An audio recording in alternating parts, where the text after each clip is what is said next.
Die Jode luister na Paulus. Ons lees Handelinge 28 vers 16 tot 29. In die eerste hoofstuk van Handelinge 1 vers 8, skryf Lukas dat Jesus vir sy disippels gesê het dat hulle krag sou ontvang wanneer die Heilige Gees oor hulle kom en dat hulle sy getuies reg oor die wêreld sou wees. Dit is nou skaars 30 jaar na hierdie uitspraak van Jesus en alreeds het die evangelie die hele bekende wêreld bereik. Rome is die verste uithoek van die wêreld en hier kom die groot sendeling Paulus in Rome aan. Vir baie jare was hy op die voorpunt van die wêreldwye uitreaksie en deur sy ongekende visie en baie harde werk was hy die instrument om die evangelie dwars oor die Romeinse Ryk tot stand te bring. Nou is hy ook in Rome om die evangelie hier in die hoofstad van die wêreld te laat weergalm. Skaars 3 dae na sy aankoms nooi hy die Joodse leiers uit om met hom in gesprek te kom tree.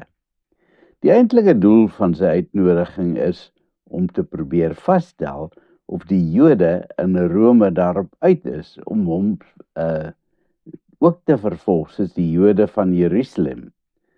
Kortliks verduidelik Paulus waarom hy as Jood hier in Rome is om deur die keiser verhoor te word. Hy verseker hulle dat hy 'n baie loyale Jood is en dat hy niks verkeerd gedoen het nie. Om die waarheid te sê, die Romeinse owerhede wou hom vrylaat, maar die Jode in Jerusalem het daarop aangedring dat hy veroordeel moes word.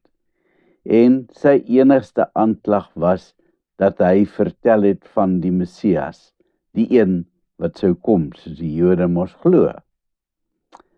Paulus maak dit egter duidelik dat hy beslis nie in Rome is om 'n aanklag teen sy volk in te bring nie. Maar hy wil ook weet of die Jode van Rome enige korrespondensie van hulle kollegas in Jerusalem gehad het oor hom. Het daar enige klagte uit Jerusalem gekom wat hom sou veroordeel? Die manne skud hulle koppe. Nee, niemand het 'n woord gerep nie. Hulle het niks gehoor wat hom enigsins in 'n slegte lig sou stel nie. Alhoewel hulle bewus is daarvan dat die Jode oral ongelukkig is oor hierdie leer wat Paulus verkondig.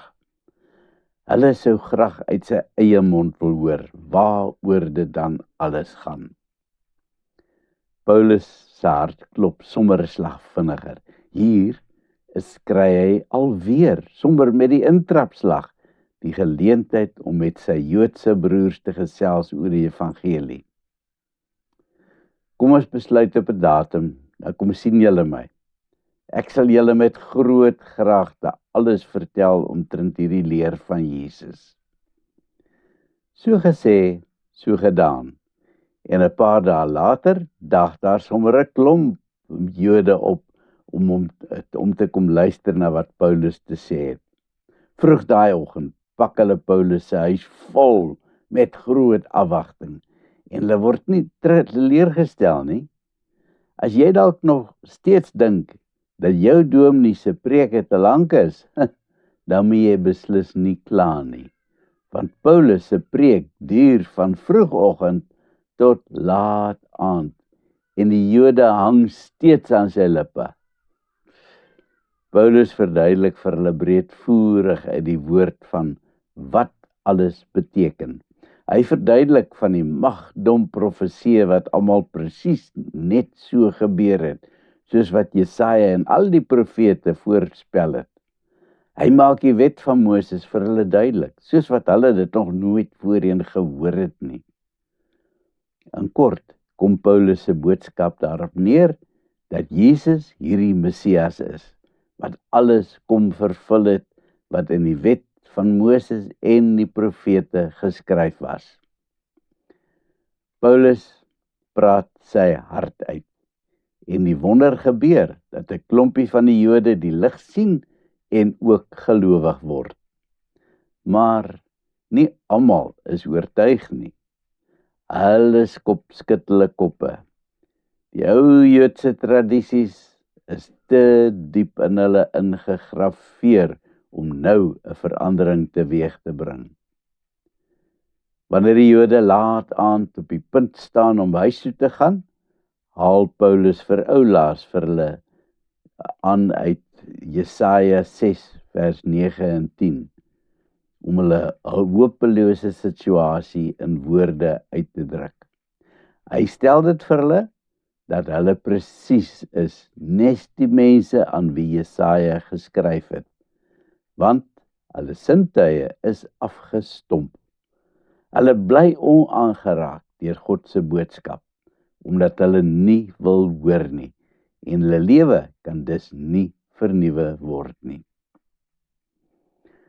Maar dan deelt Paulus hulle mee dat hulle ongehoorsaamheid aan God beslis nie die einde van die pad is vir die evangelie nie.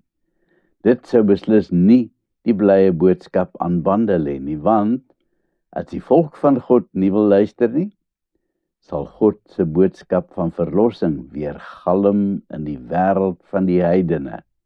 Hierdie boodskap behoort nie eksklusief aan die Jode nie.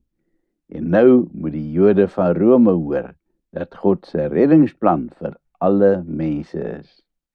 Wanneer Lukas berig oor hierdie gebeurtenis, dan wil hy dit baie duidelik stel dat die kerk, dis nou die mense wat Jesus in geloof aangeneem het, die nuwe Israel is. Maak nie saak wat hulle nasionaliteit of ras of kulturele agtergrond is nie. Ek en jy, die gelowiges, is die nuwe Israel. Ons het gekom by die laaste verse van Handelinge, maar is dit waar die verhaal van Paulus eindig? Baie beslis nie. Lukas berig dat hy nog vir 'n verdere 2 jaar in die tronk in Rome was. En daar het baie dinge gebeur. Maar daaroor gaan ons DV môre hoor. Kom ons bid. Here, dankie. Dankie dat ek ook vandag deel kan wees van die nuwe Israel, van u uitverkore volk. Amen.